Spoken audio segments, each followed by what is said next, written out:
Alhamdulillah saya sempat menjadi guru sekolah minggu, aktivis juga, jadi guru tamborin juga, pemain tamborin. Masya Allah.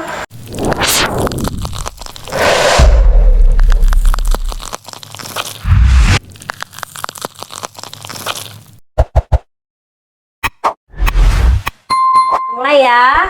Assalamualaikum Ibu. Waalaikumsalam Bunda. Bun, namanya siapa? Lengkapnya ya. Nama Kristen atau nama ini nih? Oh, ada nama Kristen ya? Ada nama Kristen.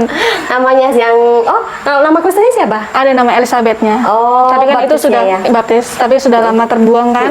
Begitu dulu mengucap kalimat syahadat sama ustazah tuh saya sempat dikasih nama Diah Ayu. Diah Ayu Dwi Lina Andriani. Panjang banget. Nah, tapi Diah nama di Ayu? KTP cukup Dwi Lina aja. Oh, Dwi Lina Andriani. Tapi nama akta lahirnya Dwi Lina Dwi Andriani. Rina. Jadi memang tidak merubah nama asli ya. Betul. Dwi Rina itu ya. Iya. Dwi berarti anak kedua.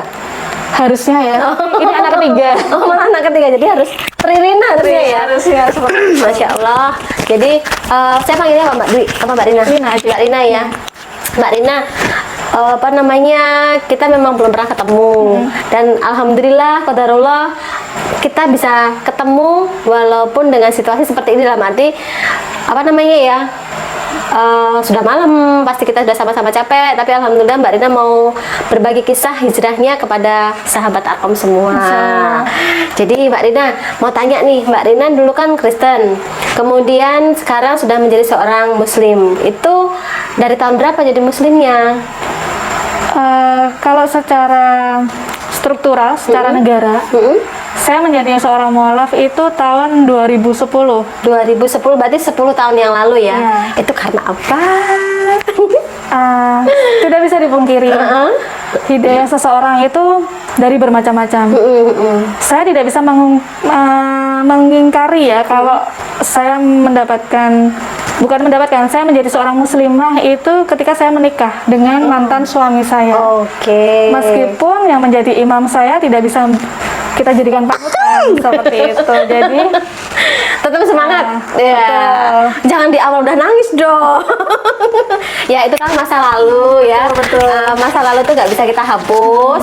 Tapi yang pasti masa lalu itu bikin kita tambah semangat supaya Insya kita jadi Allah. pribadi yang lebih baik lagi. Insya Allah. Jadi menjadi mu'alaf, mengucapkan syahadat itu karena menikah ya. Iya, betul. 2010 itu. Sama dong dengan aku juga, awalnya juga karena menikah gitu Betul, loh. Tapi sebelumnya waktu di Kristen pun aktif di gereja juga ya? Alhamdulillah saya sempat menjadi guru sekolah minggu, aktivis juga, jadi guru tamborin juga, pemain tamborin. Masya Allah. Dan ya seperti itu. Jadi kegiatannya banyak ya? Ya sama, saya juga dulu aktif juga Mbak. Tapi ya itulah ya, Allah tuh kalau memberikan hidayah enggak setiap orang dapat ya. Iya, betul. Tapi kalau memang sudah dikehendaki sama Allah bahwa hai sini kamu jadi muslim gitu ya, mau nggak mau kita akhirnya nurut lah ya gitu. Nah di sini kan tadi awalnya karena menikah. Iya. Setelah mengucapkan syahadat kemudian sudah menjadi seorang muslim, itu dilakoni nggak, dijalanin nggak kewajibannya waktu itu? Atau masih galau-galau gitu, atau masih jadi hanya gini. sekedar agama gitu? Jadi gini, sebetulnya saat mengucap kalimat syahadat itu sesuatu yang sangat mudah kita lakukan ketika kita diajak seseorang. Tapi begitu kita benar-benar diperhadapkan sama, waktu itu kan saya mengucap kalimat syahadat kembali itu di depan KUA. 1 minggu sebelum kita ijab kabul, kita datang ke KUA kan biasa ada seperti itu dan Iya, iya. mendapat sertifikat Iya, gitu iya, kan. betul, Kalau betul. muslim yang asli malah nggak dapat sertifikat. Ya benar-benar ya. Iya ya. Kalau seperti itu kita dapat Benar-benar. itu. Ketika di rumah mengucapkan syahadat itu gampang-gampang aja gitu kan. Tapi begitu di depan orang, ada waktu itu ada saksinya kan? ketua, ada ibu saya, seperti perang di dalam hati. Ya Allah, ibu ikut Menyaksikan. Jadi di sini tuh kayak perang. Jadi biasanya gampang banget untuk mengucap asyhadu alla ilaha illallah wa asyhadu anna muhammadar rasulullah. Gampang banget. Saat itu cuma asyhadu alla la ilah. Jadi nggak ada yang sinkron, terbata-bata gitu. Satu terbata-bata, kedua kayak kebalik-balik kata-kata nih. Padahal sebelumnya itu gampang banget. Pas begitu kita diperhadapkan benar-benar ada kitab suci, ada Al-Quran, salaman disaksikan orang, sini tuh kayak perang. Gitu. Satu sisi ada, Lina kamu jangan seperti itu. Satu sisi lagi, Lina kamu pengennya apa? Gitu. Jadi saya nggak munafik, Insya Allah. karena saya Kristen dari bayi. Ya, dari kecil ya. Dari kecil, apalagi bapak saya juga sempat menjadi penasihat di dalam gereja. Apa istilahnya tuh ya? Apa ya, kalau pendeta enggak, tapi penasehat. Kayak penasehat. Jadi ya, apa-apa pendeta itu selalu sharing sama almarhum bapak. Seperti itu. Meskipun bapak ibu saya tadinya berbeda ya. Saya masih melihat ibu saya Muslim, bapak Nasrani. Ketika itu saya kelas 1 SD, saya masih melihat mereka berdua itu berbeda jalan. Bapak saya setiap minggu ke gereja membawa Alkitab, ibu saya sholat. Oh, Masya Allah. Dan sampai pada akhirnya saya juga nggak tahu ibu saya dapat hidayah dari mana. Kata beliau, Iya. dapat hidayah juga sih sama saya, tapi hidayahnya kok ke Kristen. Hidayahnya malah ke Kristen juga ya. Makanya saya juga aduh, tapi ya sudah, itu pilihan kok, Iya, itu menurut betul. saya. Tapi ini luar biasa ya Mbak ya. Apa namanya, ibu dan bapak ya mestinya ya mensupport Mbak Rina untuk menikah dengan seorang muslim dan mengizinkan Mbak Rina untuk menjadi seorang mu'alaf. Sebetulnya kalau bapak mensupport tuh enggak juga ya Bun, karena kan saya menikah posisi bapak itu meninggal tahun 2003. Oh, Saya menikah tahun 2010 dan kakak saya waktu itu juga sempat berpacaran dengan orang muslim, bapak menentang keras. Mungkin kalau bapak masih hidup juga tidak mensupport. Cuman kalau di sini saya melihat andil yang begitu besar tuh seorang ibu. Iya betul. Jadi ketika saya meminta izin saya untuk bilang, Bu, saya mau menjadi seorang muslim, karena Iya. dulu saya ingat bapak saya tuh selalu bilang, waktu kakak saya bukan dapat pacaran sama orang muslim, selalu bilang, kamu boleh pindah agama Hindu, Buddha, Islam, Iya. ketika kamu sudah bisa membiayai hidupmu sendiri. Oh, Gitu. Nah, itu yang tak tanemin. Saya bilang sama ibu, Bu, saya mau menikah dengan orang tapi beda agama. Apakah ibu memberikan restu? Seingat saya dulu almarhum bapak pernah bilang, kamu boleh menentukan pilihanmu, hakmu, keyakinanmu ketika kamu sudah bisa mendapatkan nafkah sendiri, menghidupi dirimu sendiri. Saya balik. luar biasa ya. Saya balik lah ketika ibu bilang gini, kamu nek jadi muslim, ibu rak masalah, tapi satu, nek muslim tenan, bukan cuma sekedar KTP. Oh, Seperti itu. Tapi nek kamu tidak bisa menjalani dirasa berat, mending rasa jadi muslim. jadi itu juga salah satu semangat untuk Mbak Rina ya. Iya, padahal ibu saya Nasrani. Yang tadinya muslim malah menjadi seorang Nasrani ya. Tapi dia tetap dia ngasih motivasi meskipun kita beda jalur ya, Bu. Iya. Seperti itu. Dan ini jadi PR buat saya, Iya.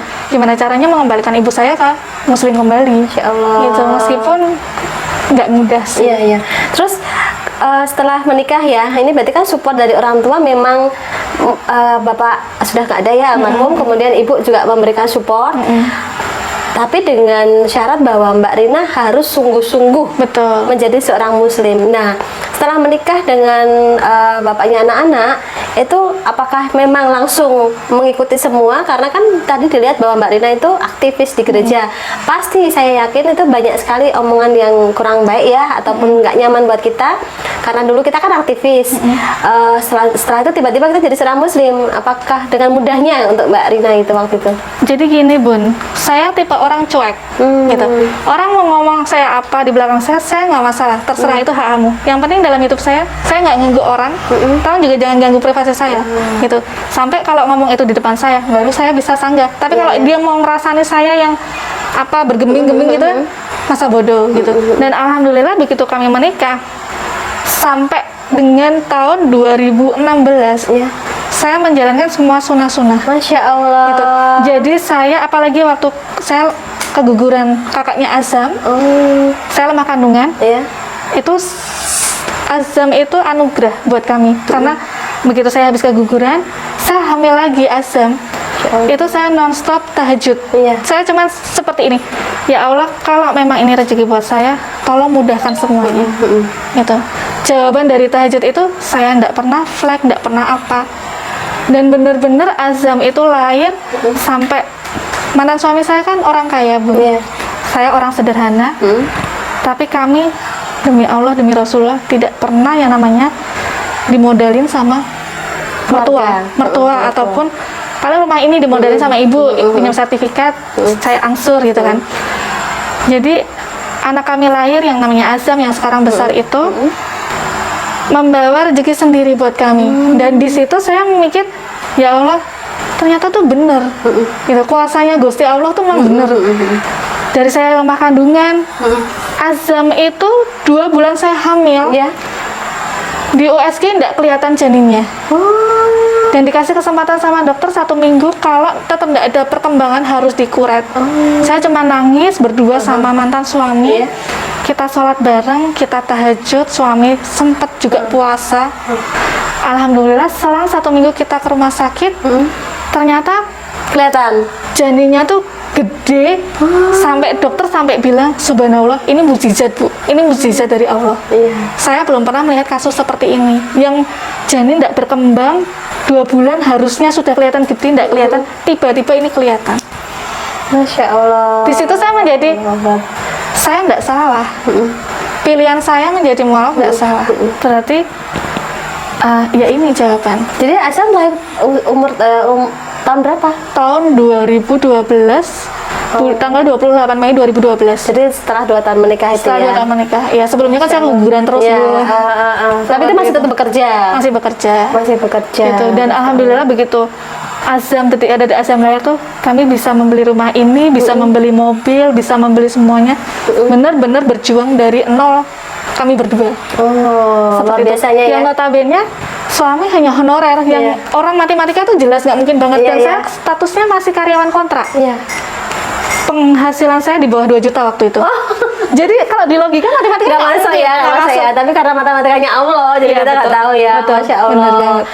Berarti kalau dirasakan juga nih sama Bunda Rina tuh, apakah mulus-mulus aja waktu jadi mu'alafnya? Kalau dibilang mulus, tidak juga ya Bun. Karena sering berjalannya waktu, sampai kami sempat punya rumah lebih dari 1, punya mobil juga lebih dari 2. Di tengah-tengah perjalanan, biasa, laki-laki selalu ada harta tahta wanita. Ya. Itu yang bikin semuanya menjadi Ujian itu ujian. Kalau kita melihatnya itu musibah, ya itu hanya Allah gitu kan. Betul. Tapi kalau kita melihatnya sebagai ujian, insya Allah itu kan meningkatkan derajat kita gitu. betul. Jadi di sini Mbak Rina mikirnya kemana gitu. Betul. Kalau saya sih seperti ini Bun. Ini saya nyinggung soal bapaknya anak-anak nggak Nggak membuka apa-apa. luka, Sudah kebal. sudah move on ya, tidak membuka luka lama ya. Nah, Sudah kebal. Jadi gini Bun, ketika ekonomi kami sudah membaik ya. membaik, tadinya saya merasakan ujian ketika menjadi mualaf. Ekonomi apa ya, cari apa-apa susah. Padahal sebelumnya saya itu pacaran dengan Sersa, sama-sama Nasrani, nggak pernah ngeluarin uang segala macam, karena mana-mana selalu dia yang bayarin dia. Begitu saya menikah, kok kayak gini ya, kok kayak gini. Sempat ada pertanyaan, kok aku jadi belangsa ya? Gitu. Betul. Karena apa? Buat makan pas-pasan, suami juga honorer. Yang tadinya bohong dari awal, dia bilangnya sudah PNS, ternyata masih honorer. Cuma saya mikirnya, ya masa saya mau bercerai hanya cuman gara-gara status honorer, gitu kan? Enggak lah, apalagi saya juga sudah memutuskan saya menjadi seorang mualaf, gitu. Ketika itu pakaian saya juga masih yang biasa lah, Bun. Masih yang pakai buka-bukaan seperti itu. Apalagi saya di dunia leasing ya, dunia mobil, perbankan seperti itu, pembiayaan. Jadi mulus sih saya bilang enggak Bun, tapi saya percaya di sini, saya percaya demi Allah, demi Rasul, Gusti Allah itu tidak akan memberikan ujian melebihi batas kemampuan umatnya. Seperti itu. Contohnya saya bisa seperti sekarang ini, saya tidak bilang saya sudah berdiri, saya saat ini merangkak. Itu juga karena Allah, karena sebelum ini saya dikasih ujian yang luar biasa menurut saya, di bawah titik minus, seperti itu. Ya tadi ya, harta tahta wanita tadi ya. Betul. Nah setelah berpisah dengan bapaknya anak-anak, itu pasti sangat, bagi kita kaum wanita tuh hal yang tidak mudah, apalagi anak-anak bersama kita gitu kan ya. Jadi apa yang dilakukan sama Mbak Rina? Yang saya lakukan kembali lagi, saat ujian datang pasti dong banyak masukan-masukan untuk mengajak kita kembali ke yang lama sebelumnya. Karena kan kadang ada orang bilang, kamu nih domba yang hilang, kata yang tetangga sebelah ya, domba yang hilang. Cuman kembali lagi, saya selalu bilang, saya punya siasat sendiri. Ini pilihan saya. Pasti ada konsekuensi yang harus saya bayar. Seperti itu. Ketika saya mengalami ujian, materi saya sudah terpenuhi semua, saya pengen naik mobil, bukannya sombong atau gimana, sombong sedikit boleh, karena kan pertamanya gitu kan. Mau pakai mobil yang ini ada semua. Jujur dulu mobil saya Camry ada, Bun. Camry, All New Great Xenia, Soluna sama Green Max. Ketika itu semuanya hilang karena perbuatan suami saya, mantan suami saya dengan tetangga satu RT, down pasti, gitu. Rumah ini pun juga hampir kelelang, rumah atas juga sudah kelelang, karena kami punya 2 aset, dan semua atas nama saya, Insya Allah. gitu. Jadi bukan hanya, kalau saya sih nggak mau mengumbar aib ya, cuman saya sharing, berbagi cerita untuk memotivasi. Barangkali ada teman-teman yang memiliki nasib sama seperti saya atau mungkin lebih parah dari saya.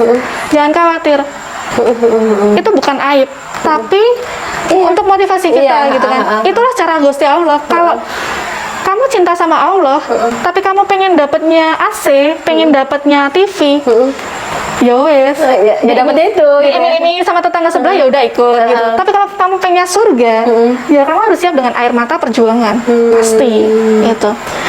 Bagus sekali nih ya. Karena ujian itu nggak cuma kemewahan. Iya, betul. Seperti itu, Bun. Jadi kalau kita siap untuk, bagus nih, kata-katanya bagus. Jadi saya mendapatkan hal baru dari Mbak Rina bahwa kalau ingin mendapatkan surga, ya harus siap dengan air mata dan Pengorbanan. Pasti. Dan pengorbanan di sini memang besar sekali ya. Jadi yang tadinya kita berdua, akhirnya kita hanya satu. Kemudian yang tadinya kita mengurus anak juga berdua, akhirnya kita menjadi satu, hanya satu. Cara menyiasatinya Bunda itu gimana? Apakah yang kembali lagi pertanyaan saya, apakah mulus-mulus aja di saat Mbak Rina tuh terpuruk? Apakah tidak ada rasa marah sama Allah gitu loh? Aku nih sudah jadi mu'alaf loh. Kok kamu kasih begini, apakah tidak ada rasa seperti itu? Kalau rasa berontak, kalau saya bilang tidak ada, saya munafik. Saya orang biasa, saya bilang tidak ada, itu munafik banget. Saya sudah hancur nama baik, hancur keluarga saya oleh pelakor, dan hancur materi, semuanya. Jadi apa ya, sempat saya mau melakukan perbuatan bunuh diri, gitu. Naik mobil kencang di jalan tol, pakai mobilnya orang, bukan mobil kita sendiri. Terus nggak tahu, tiba-tiba terlintas benak saya tuh tangisan anak saya, gitu. Padahal saya sebelumnya nggak mau netein anak saya yang masih bayi. Kondisi itu terjadi saat anak saya yang besar umur 4 tahun, anak saya yang kecil umur 4 bulan.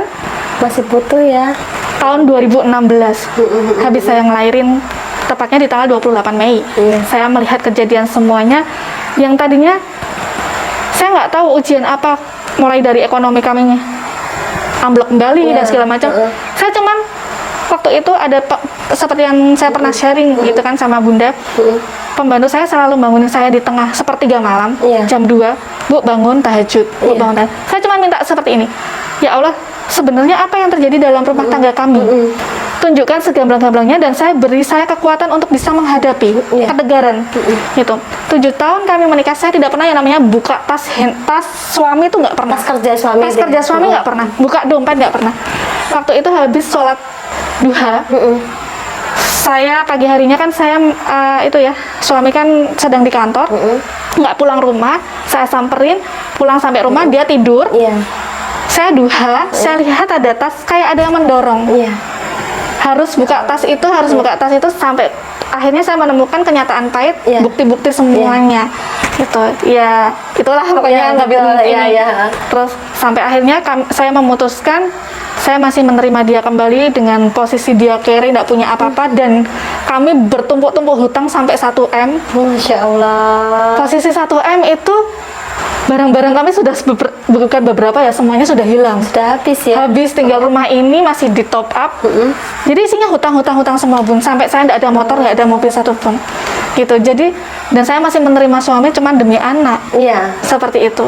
Setahun berlalu, tahun 2017, 1 April, karena suami sudah tidak berada di domisili di daerah Bukit Kencana, karena dia malu dan segala macam, dia kontrak di daerah Mangunharjo.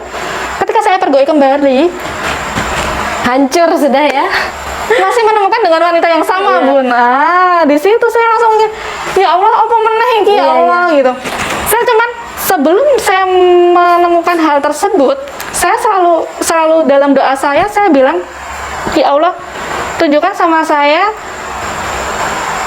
biar saya tidak salah mengambil keputusan antara saya bercerai atau saya terus, gitu kan. Ini baik imam yang buat saya atau tidak. Tunjukkan saya segamblang-gamblangnya. Tunjukkan lagi ya Allah. Saya selalu bilang tunjukkan lagi. Saya tidak pernah puas dengan satu kali jawaban. Ditunjukkan Bun. Saya dikasih surprise. Saya ke sana dengan perempuan yang sama. Saya malah bikin istri kedua, padahal saya istri tunggal. Seperti itu. Masya Allah. Akhirnya saya mengambil keputusan. Kami divorce, kami cerai.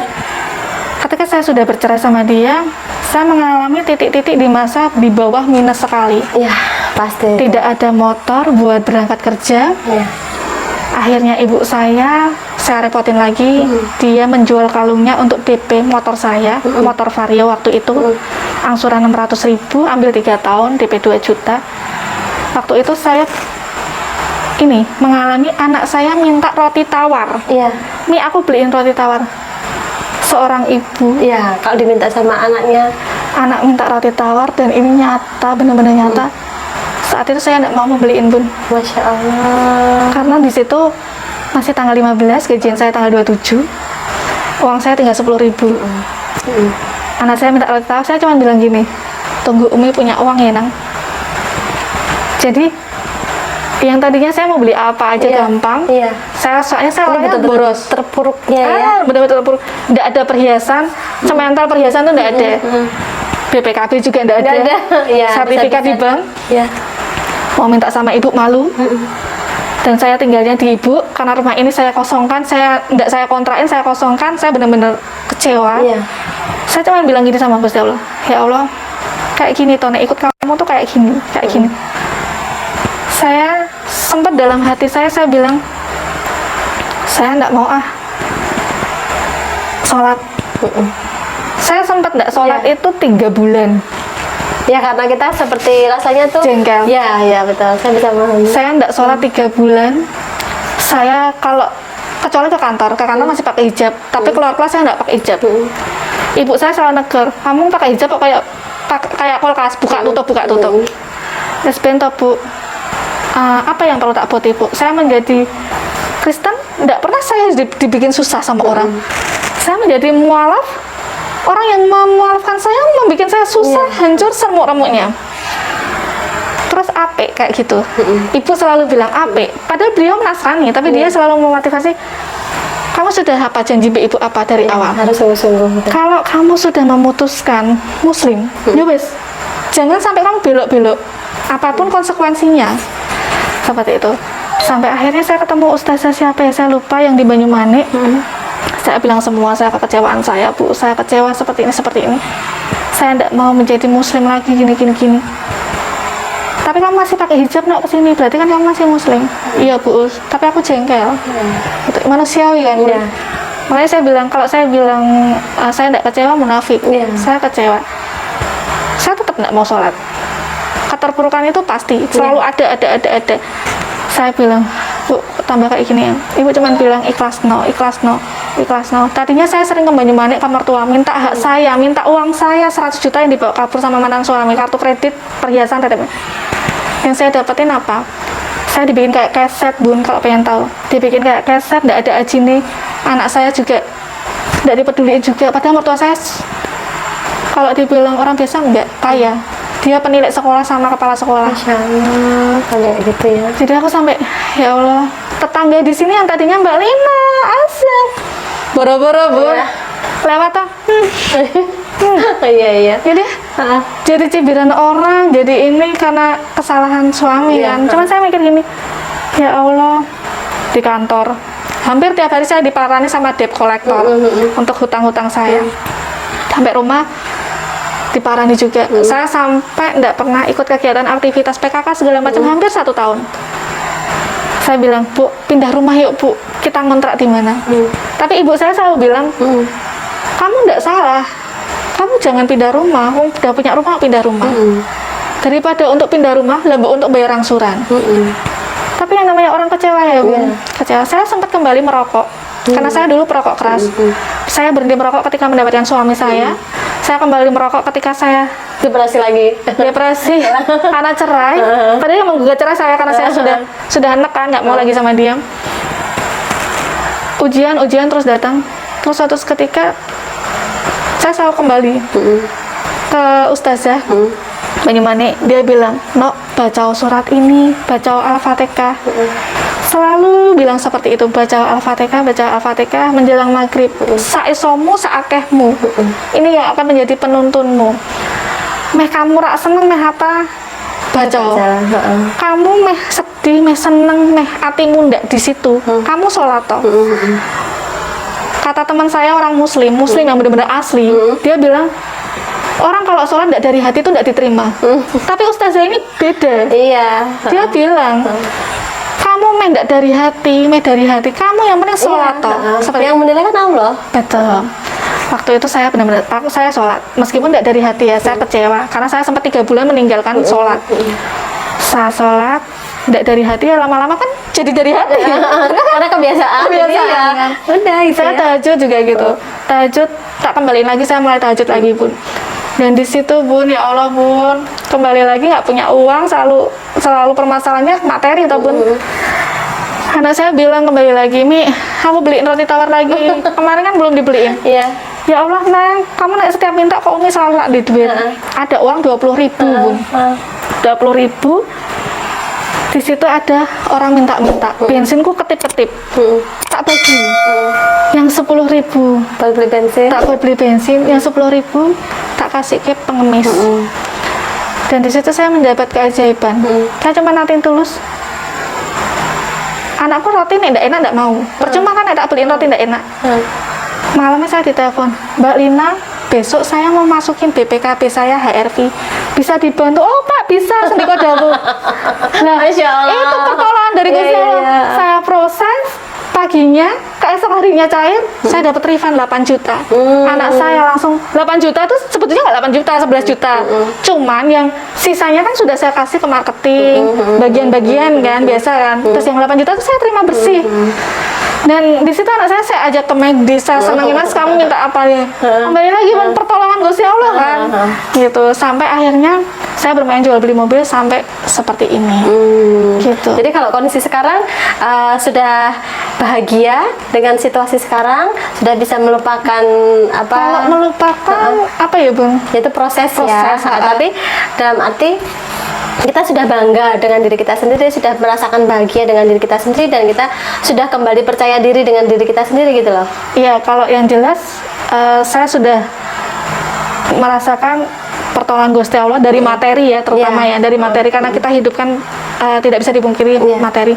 Dari posisi saya di bawah minus, dibikin seterpuruk-terpuruknya sampai saat ini, alhamdulillah, meskipun mobil tua saya beli cash. Tapi kan ini ada bagusnya loh Bun, yang tadinya 3 bulan enggak kan, ya setelah itu disentil dengan Sekarang kalau coba gitu ya, gini, ternyata ada kan. sekarang gini Bun, kalau nggak sholat itu perasaannya tuh malah kayak apa ya, Ada yang kurang. satu ada yang kurang, kedua tuh kayak ada perasaan nyesel gitu. Ya Allah, kok rak sholat ya gitu. Yang tadinya waktu saya masih sama suami pernah sekali sholat apa di jamaah, itu ya nggak ada nyesel-nyeselnya. Kalau sekarang, ya Allah aku kok orang sholat ya Allah, nyesel gitu Bun. Jadi meskipun itu bisa di jamaah ya, cuman ya beda gitu. Ya hidayahnya lewat situ sih Bun, kalau menurut saya. Insya Allah. Nah, untuk kegiatannya Mbak Rina sendiri gimana? Kan Mbak Rina kan mu'alaf nih. Jadi mu'alafnya yang sudah dari tahun 2010 kan sudah 10 tahun. Ada kalau pengalaman imannya, aku udah percaya, yakin banget bahwa Mbak Rina tuh Gusti Allah tidak akan meninggalkan kita, bahkan akan selalu membantu kita ya. Di saat kita terpuruk pun Gusti Allah juga, Allah masih membuka tangannya untuk menunggu kita datang. Tapi di saat kita banyak berkelimpahan, Allah pun juga menunjukkan bahwa ini loh, gitu kan, menunjukkan yang tadi kan jadi Kristen aku kok gini-gini amat, tapi kok malah kok gini-gini amat ya gitu. Ternyata sudah dikembalikan lagi bahwa ayo yakin dengan hidayahmu ini, yakin dengan hijrahmu, dengan mu'alafmu ini kan. Nah, harapannya Mbak Rina itu gimana? Kan aku jarang lihat Mbak Rina nih dalam komunitas. Ini baru mulai dicolek-colek kan ya. Jadi memang komunitas mu'alaf di Semarang kan banyak. Ada SMI, ada Sekolah Mu'alaf Indonesia itu kan, dari ada TMI, Tionghoa Muslim Indonesia, kemudian ada MCI. MCI belum masuk ya. Belum. Mu'alaf Center Indonesia, Mu'alaf Center Semarang, ada MI, Mu'alaf Institut sama Kak Safa kan ya, dan ada MCA, Mu'alaf Center Aisyah. Jadi kita kan banyak kegiatan mu'alaf. Ada nggak sih kerinduan untuk aku mau aktif, aku pingin belajar gitu loh. Kalau selama ini kan pemahaman Mbak Rina mungkin ya udah, aku malah salut dengan Mbak Rina karena Mbak Rina tekun dengan tahajudnya, dengan duhanya. Aku pun masih belum bisa seperti itu, tapi Mbak Rina malah bisa banget gitu ya. Nah, Mbak Rina harapannya apa ke depannya ini? Kalau saya sih harapan kedepannya, jujur ya Bun, saya pengen iman saya tuh jangan sampai terkikis. Amin. Jadi makanya saya mencari komunitas teman-teman mualaf meskipun sering keterbatasan sama waktu karena pekerjaan. Iya, karena jujur saya kan kerja nggak cuma hanya di kantor. Di luar kantor, pulang dari kantor saya masih online segala macam karena yang namanya single parent itu kan tidak mudah. Dan gaji di kantor pun juga tidak bisa membackup semua. Memang gaji di kantor tidak bisa membackup semua, tapi dari gaji itu saya bisa menghidupi anak-anak saya. Saya sih kedepannya, makanya kedepannya sih pengen bergabung sama teman-teman mualaf yang lainnya. Meskipun saya kadang bisanya datang di hari Minggu, kayak waktu itu ada kajian apa hari Minggu, Ustazah Dewi, saya datang karena memang kalau hari Minggu sebisa mungkin saya sempetin. Tapi kalau di luar itu sampainya rumah sudah malam, sudah capek, jadi aduh. Cuman yang penting saya mikirnya gini, ya udahlah, mungkin saat ini memang belum bisa mengikuti, tapi yang penting saya jangan sampai bolong sholat sunnah. Kalau sholat wajib kan jangan ditanya, kita memang harus ya Bun, jangan sampai itu. Terus yang terpenting semoga sih teman-teman bisa juga seperti saya. Amin. Atau mungkin sudah seperti saya semua. Berapapun kamu punya uang itu kan, begitu kamu mendapat hasil, entah itu jualan online, entah itu gajian, ambil langsung 2,5%. Masya Allah. Ambil, karena apa kembalinya? Kalau perlu, kalau dulu di Kristen kan ada sepersepuluhan. Iya, sepersepuluhan. Kalau di kita kan mudah banget nih, 2,5%. Kadang jangan dihitung 2,5%-nya, gitu. Jangan dihitung dari 2,5%-nya. Ambil, misalnya nih kita laba 5.000, nek perlu cemplung GKP untuk sedekah. Karena apa? Itu yang akan membantu kita. Iya. Seperti itu. Masya Allah. Gitu. Jadi ya itu sih kerinduanku nanti sih. Semoga aku tuh pengen bisa belajar di masjid Panut apa ya Mbak ya? Iya, masjid waktu itu ya. Cuman janji sama Mbak Nana nggak bisa terus.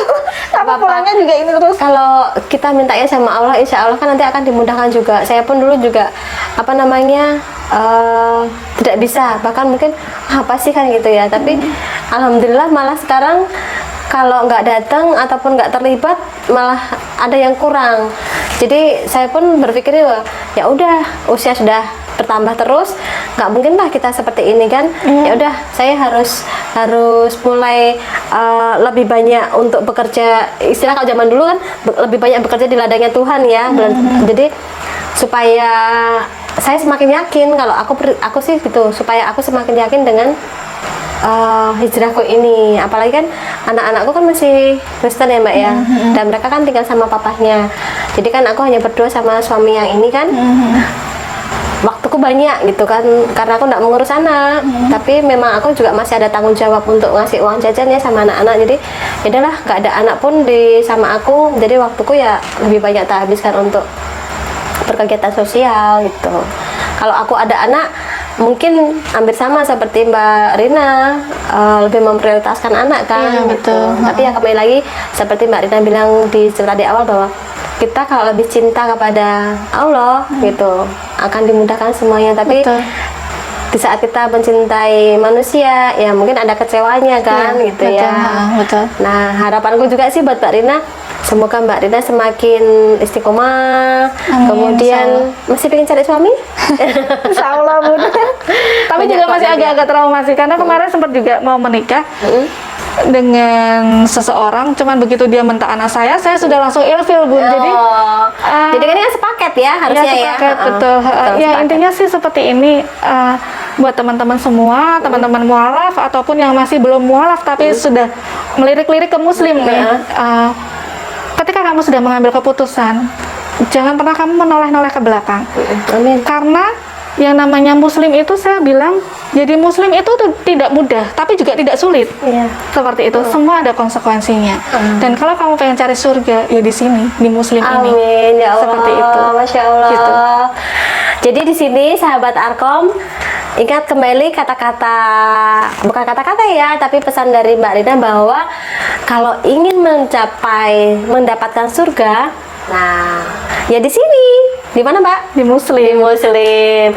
Dan untuk mendapatkan surga juga ada Air mata ada air mata pengorbanan. dan ada pengorbanan. Iya. Tidak mudah, tapi juga tidak sulit. Iya.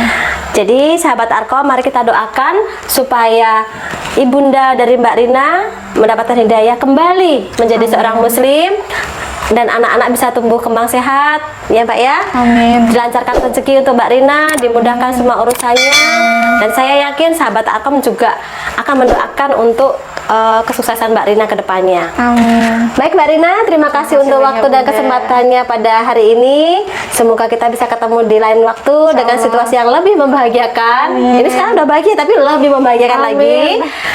Baik sahabat Arkom, kesempurnaan hanya milik Allah. Kalau saya manusia, banyak kekurangan dan banyak salah, mohon dimaafkan. Sampai ketemu lagi di kisah hijrah mu'alaf yang lain dengan narasumber yang lain. Wassalamualaikum warahmatullahi wabarakatuh. Waalaikumsalam warahmatullahi wabarakatuh. Terima kasih.